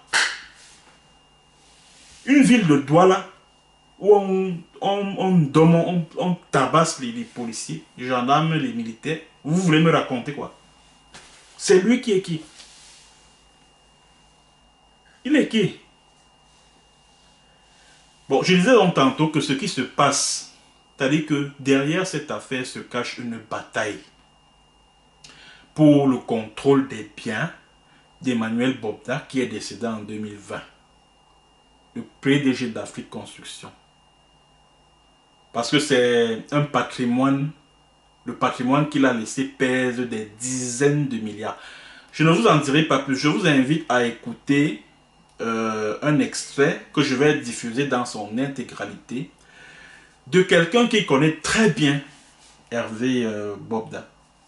Il s'appelle Danny Scorpio. C'est un artiste, musicien que vous connaissez, qui est également qui fait un peu du blogging là sur Facebook. Un monsieur que j'apprécie énormément, dont j'apprécie les prises de position. Alors, je vous invite à écouter juste un extrait de sa sortie. Et nous allons diffuser l'intégralité de cette sortie-là sur cette chaîne. On écoute, mesdames et messieurs, et on revient par la suite. Aussi simple, qui marche partout, dont les photos sont partout et tout cela, pèse au moins 15 milliards sur lui. Et pour ceux qui ne le savent pas, Bobda est né avec la petite cuillère en or à main. C'est quand même le fils d'héritier de Bobda, un des plus grands hommes d'affaires au Cameroun, disparu il y a quelques années. Et donc, Bobda est assis dans le patrimoine qui pèse plus de 15 milliards de francs. Et en ce moment, il y a ses frères qui s'opposent à lui, qui estiment qu'il est assis sur le patrimoine seul et en fait son affaire seul. Il y a beaucoup de problèmes, comme ça arrive toujours dans les successions. Mais Bobda est assis comme des reines, dans les reines, avec les mains de fer. Mais il arrive qu'il a pris conscience parce que dans cette affaire de succession, moi-même, Bobda me parlant, je vois qu'il reconnaît en lui qu'il y a quand même des plaintes de ses frères qui sont légitimes. Puisqu'il va me dire, sans entrer dans le fond, pour dire, je suis en train de régler ça. Voilà, vous avez donc suivi Danny Scorpio, qui est un ami, hein, un ami, vous avez vous-même suivi, qui s'est rendu chez cet Hervé Bobda. Et Hervé Bobda lui a dit que en fait, cela proviendrait d'un membre, ou alors des membres de sa famille, parce que c'est lui l'administrateur des biens et il n'est pas très aimé et apprécié de certains membres de sa famille. Bon, ça c'est l'hypothèse la plus plausible. Bataille, et ça c'est même d'ailleurs l'information que j'ai également obtenue de sources bien introduites. C'est-à-dire que c'est tout ce qui se passe dans cette affaire. En dessous de table, il y a une bataille pour le contrôle du patrimoine qu'a laissé l'homme d'affaires, le milliardaire Emmanuel Bobda. C'est de ça qu'il s'agit. Et je soupçonne certains membres de Essingam. Oui, je soupçonne certains membres de Essingam d'être derrière cette histoire-ci. C'est-à-dire qu'ils activent tout cela dans l'ombre. Ils activent tout cela dans l'ombre dans l'objectif de mettre ce garçon en prison et maintenant de faire désigner un successeur au sein de la famille Bobda qui sera plus malléable et qui leur permettront d'avoir eux aussi une main mise sur le patrimoine des Bobda. Parce que vous savez, à tous les niveaux où de l'argent coule à flot au Cameroun, là, les membres de Essingam rôdent toujours autour. C'est-à-dire que ces extrémistes qui maintiennent Biya à la tête de l'État depuis 40 ans, là, je les soupçonne d'être derrière cette histoire et que maintenant, comme le jeune homme, comme le monsieur, il a aussi ses entrées quelque part. Bon, parce que j'aurais appris qu'il entretient de très bons rapports avec le bandit qui dirige la sécurité militaire, là, le colonel Mbankui. J'ai également eu cette information-là. Parce que Mbankui Emile, c'est quelqu'un qui traite aussi avec des hommes d'affaires camerounais. Bon, peut-être que c'est à ce niveau-là que, bon, on essaie. Et surtout que, contrairement à l'affaire Martinez-Zogo, il y a des suspects qui sont passés aux aveux. Il y a la famille Zogo qui est là, partie civile. Il y a un cadavre qui est là. Donc, il y a des faits probants dans la famille Zogo. Voilà pourquoi les Amour-Belinga ont été arrêtés en prison après toute la pression, toutes les pressions venues de l'international. Or, depuis que l'affaire Bobda a éclaté là, avec tout le ramdam médiatique qui va avec, tant sur le plan national qu'international, pourquoi depuis il n'est pas arrêté? C'est parce que les gars qui veulent l'abattre ne trouvent encore, c'est-à-dire que c'est des trucs que les gens ont juste, c'est-à-dire qu'ils ne trouvent pas encore des éléments pour le faire. Ils ne trouvent pas des éléments pour le faire. Bon, ça c'est une hypothèse, hein? Une hypothèse qui a trait aux enjeux cachés de l'affaire Hervé Bobda. Bon, une autre hypothèse à laquelle j'ai également pensé, c'est sur le plan purement sentimental. Bon, comme c'est quelqu'un qui aime beaucoup, bon, comme nous les hommes, hein, il aime beaucoup les femmes. Il aime beaucoup les femmes. Est-ce que ce n'est pas l'une de ses conquêtes avec laquelle il s'est séparé, qui par vengeance a décidé de lui régler les comptes? Point d'interrogation. Je ne dis pas que c'est ça, hein, j'émets juste une hypothèse. Donc les amis, c'est vrai que les histoires de oroxénétisme, les histoires de iol, c'est des phénomènes qui existent. C'est des phénomènes qui existent. C'est-à-dire qu'on est d'accord, on n'en doute pas. Mais est-ce que parce qu'il y a un phénomène qui existe et qui est courant dans notre société, qu'on va se mettre à pointer du doigt, à accuser les gens injustement, sans aucune base factuelle solide? Je dis non. Je dis non. On ne peut pas défendre les victimes d'une injustice en commettant d'autres injustices et en faisant d'autres victimes. Ce n'est pas possible. Ce n'est pas possible. Voilà pourquoi moi j'ai dit, je ne participerai pas à la campagne Stop Bobda. Je ne participerai pas. Et vous savez, moi j'ai toujours gardé mon doute cartésien. Et ce doute cartésien-là ne m'a jamais fait défaut. Souvenez-vous de l'affaire Samy Lenoir, l'affaire Samy Mfeu. Souvenez-vous de cette affaire-là. On nous a pris une vidéo, on nous a balancé ça sur les réseaux sociaux pour nous dire que voilà la preuve de ce que Samy Lenoir a été victime d'un accident. Oh, vraiment, voilà la vidéo. Vous allez encore dire quoi? Est-ce que vous allez encore continuer à accuser Karimo? Oh, ceci, oh, cela. Oh, voilà la vidéo. Oh, machin. Pourtant, les mêmes Camerounais, Zozo, Toto, du moins certains, mais pas tous, parce qu'il y en a qui ont vraiment ce qu'on appelle le bon sens. Ils ont dit oui, voilà. Pourtant, ces mêmes Zozo, Toto, Camerounais là, ils voyaient très bien que l'image ne concordait pas. C'est-à-dire que la vitesse avec laquelle Samy a été projeté devant, percuté, ne correspondait pas avec l'état dans lequel il se trouvait par la suite. Parce que une voiture qui pèse plus d'une tonne ne peut pas te projeter de cette façon-là. Et puis, tu n'as que le bras qui est cassé, les vêtements qui sont propres. Tu n'as aucune autre fracture en dehors de celle du bras. Ça n'a pas de sens. Les gens ont voulu imposer ça aux gens. Quand tu essayais de remettre en cause l'authenticité de la vidéo, on te vilipendait, on t'insultait. Un comme moi, alors, c'était grave. Oh, vraiment, voilà, et ça se dit un journaliste. Regardez, oh, ceci, cela, machin chouette. Et tout ça, ce sont mes compatriotes, les gens là, qui disent que non, ils veulent changer le Cameroun, ils veulent que Biya s'en aille et tout, hein. Ce sont eux, hein.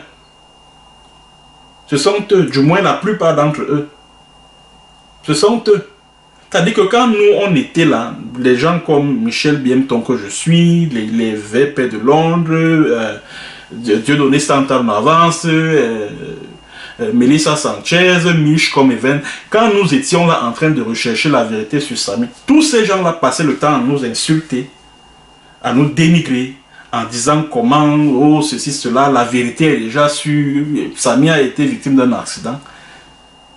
Jusqu'à ce que, grâce à mon doute cartésien, je découvre que cette image-là, premièrement, elle était à problème, elle était fausse. Deuxièmement, après avoir interviewé le commissaire Fauchivé, je découvre que Karine Mungwe avait payé la Banche Bank pour que la Banche Bank puisse produire la vidéo en question. On découvre qu'il n'y a aucun procès verbal de constat de l'accident. Il n'y a rien. On découvre que, en fait, si Karine Mungwe avait décidé d'envoyer Samy Lenoir à Yaoundé, c'est parce que là-bas se trouvait le docteur Estomba, qui n'est autre que un membre de la famille du père de sa première fille, Kayla.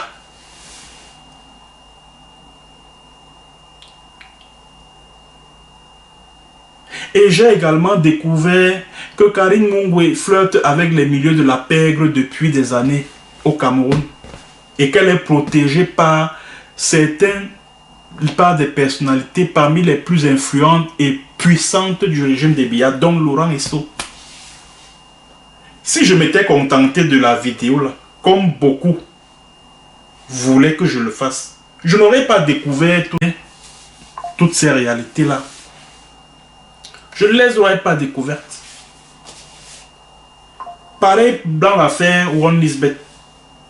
On a voulu nous marteler que non, Steven Bienou, le patron de One Lisbeth, a Kilam, la fille de son gars du corps, oh blablabli, oh blablabla. Alors que ce même gars du corps de One Lisbeth, qui est qui est de moralité extrêmement douteuse, il est recherché par la gendarmerie du Cameroun. Il est en fuite, il est au Gabon. Cet individu, il a déposé une plainte à la compagnie, je crois, non, à la compagnie de gendarmerie d'Akonolinga contre le commandant de brigade de Komdombo, qui a envoyé des gangs de braqueurs pour aller voler l'argent chez lui. Et maintenant, comme le gang a vu sa fille, la fille a reconnu le commandant de brigade. Il a demandé qu'on killame sa fille. Et dans la plainte, il dit même, il s'appelle Hubert Jonang, le gars du corps là. Dans sa plainte là, il dit que le commandant Hubert Nkoulou, c'est le nom du commandant de brigade, a même voulu le dresser contre son patron de One Lisbeth en lui demandant d'aller placer la drogue dans sa voiture pour qu'on l'arrête dans un contrôle de police pour trafic de drogue. Ça, c'est lui qui le dit, et nous sommes le 5 juillet. Et quelques jours même auparavant, il l'a dit dans un direct sur son compte Facebook. Et puis quelques mois plus tard, patatras, dans un autre direct Facebook, il se retrouve en train d'accuser le patron de One Lisbeth d'être derrière l'enlèvement de certains membres de sa famille, puis l'élimination physique de sa fille. J'ai interviewé ce garçon, je lui ai posé la question de savoir, ta fille a été tuée à quelle date? Il dit le 12 septembre 2022. Je dis ok. Bon, maintenant, toi, ta fille est tuée le 12 septembre 2022. Et le patron de One Lisbeth, Steven Bienou, te dit, il te dit, courant 2023, que de supprimer un direct que tu as fait contre lui. Il te dit également, il te dit de faire un direct dans lequel tu es en train de le blanchir et accuser le commandant de brigade. Parce que c'est lui qui m'avait dit ça, hein, que le direct du 1er juillet, qu'il avait fait sur son compte Facebook, c'est le patron de One Lisbeth qui lui avait demandé de le faire. Le 1er juillet 2023, quelqu'un qui a tué ta fille, hein, il a tué ta fille. Maintenant, la même personne te dit que non, il faut faire ceci, il faut supprimer tel direct, il faut plutôt faire tel direct. Maintenant, quand je lui posais la question de savoir que, mais pourquoi tu as viré à 180 degrés? Au départ, tu dénonçais le commandant de brigade de Komdombo comme le commanditaire de l'élimination physique de ta fille. Pourquoi, après, dans un autre direct que tu as fait quelques mois plus tard, tu accuses maintenant Steven Bienou? Qu'est-ce qui explique ce virage à 180 degrés? Il dit que non, c'est parce que le PDG de XBET n'a pas tenu à sa promesse, celui de mettre en sécurité sa famille, de les envoyer à Dubaï. Je dis, ah bon? Donc, quelqu'un qui a kidnappé des membres de ta famille, il a ôté la vie à ta fille. La même personne va mettre en sécurité ta famille. Tu trouves que c'est logique? Quand je lui pose la question de savoir, est-ce que tu as porté plainte contre Steven Bienou? Il dit, oui, j'ai porté plainte. Tu as porté plainte où? Au commissariat central numéro 4 d'Ekounou. Est-ce que je peux avoir la copie de la plainte? Il dit que non, je n'ai plus la plainte. Tu n'as plus cette plainte-là. Mais pourquoi tu as donc la plainte contre le commandant de brigade, de la brigade de gendarmerie de Komdombo? j'ai conclu que ce garde du corps du patron de One Xbet là, mais il n'était pas sérieux. Il n'était pas sérieux. Et par la suite, qu'est-ce que je découvre dans mes investigations? Je découvre que en fait, c'est une cabale ourdie contre le PDG de One Xbet dans le but de positionner une autre compagnie qui fait dans le pari sportif et que devait diriger Phénol Kwasi, l'un des partenaires de One Xbet qui est en prison.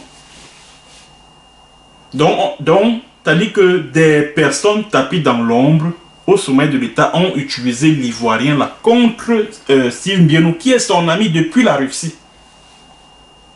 Qui est son ami depuis la Russie, pour créer une autre compagnie et puis détruire complètement One Xbet.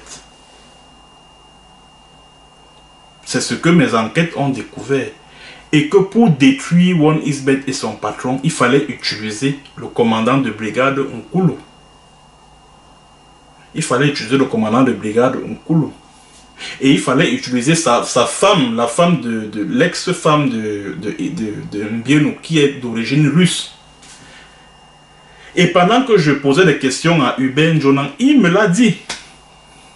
Il m'a dit que non, quand je lui pose la question de savoir que, mais comment se fait-il que quelqu'un qui a éliminé physiquement ta fille, tu continues d'entretenir de très bonnes relations avec lui? Il dit que non, c'est parce que je ne savais pas encore qu'il était impliqué. Il dit, mais alors, et qui t'a mis au courant de ça? Il dit que c'est la femme, que c'est l'épouse russe de Steven Mbienou elle-même, qui lui avait dit que Steven Mbienou est impliqué dans l'élimination physique de sa fille.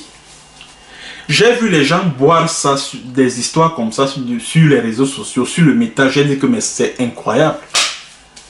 Les Camerounais sont vraiment zombifiés. Hein. Vous êtes vraiment zombifiés. Ça, il faut que je vous dise la vérité. Vous êtes un peuple de zombies. Franchement.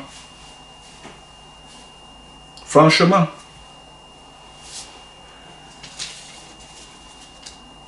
Bon, ce que je vais dire pour terminer, parce que je vois beaucoup de gens ronronner là, dire que oui, vraiment, tu n'es plus crédible, vraiment, comment tu peux défendre quelqu'un qui est soupçonné de iol, machin. Je vais dire ceci.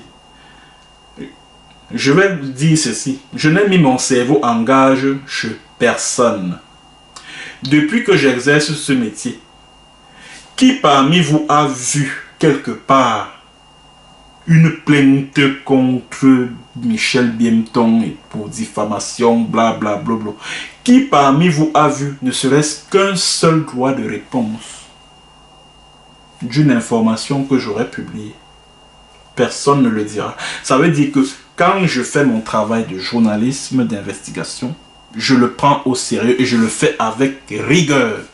J'y mets de la rigueur. C'est comme ça. Donc je ne hurle pas avec la meute.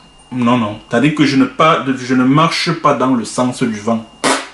Non, ça ne me ressemble pas.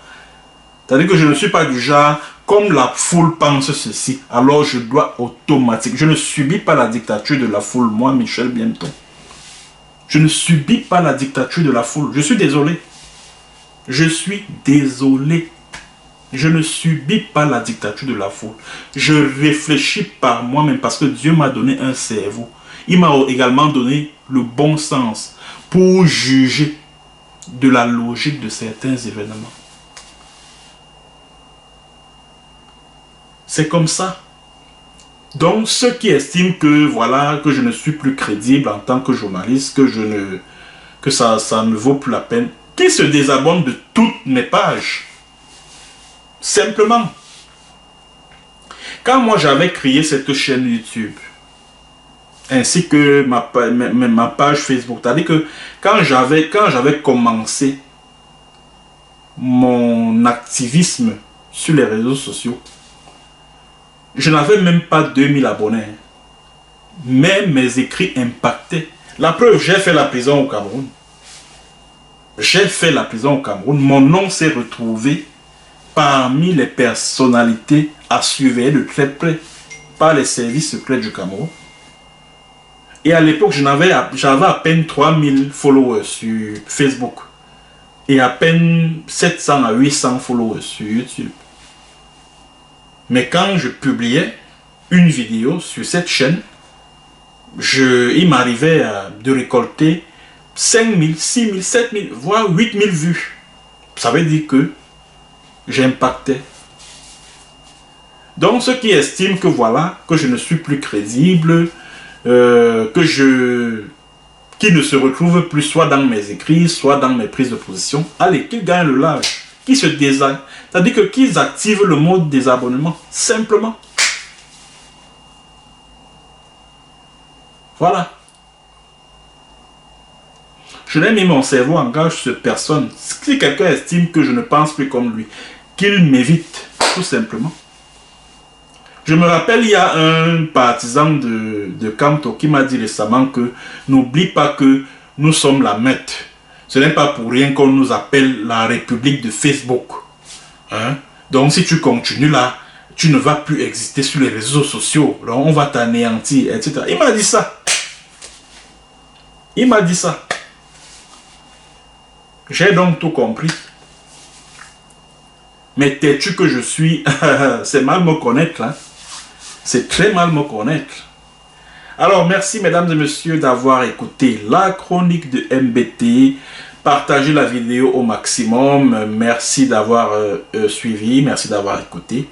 À très bientôt pour une autre séance et sur un autre thème. Bonjour, bonsoir.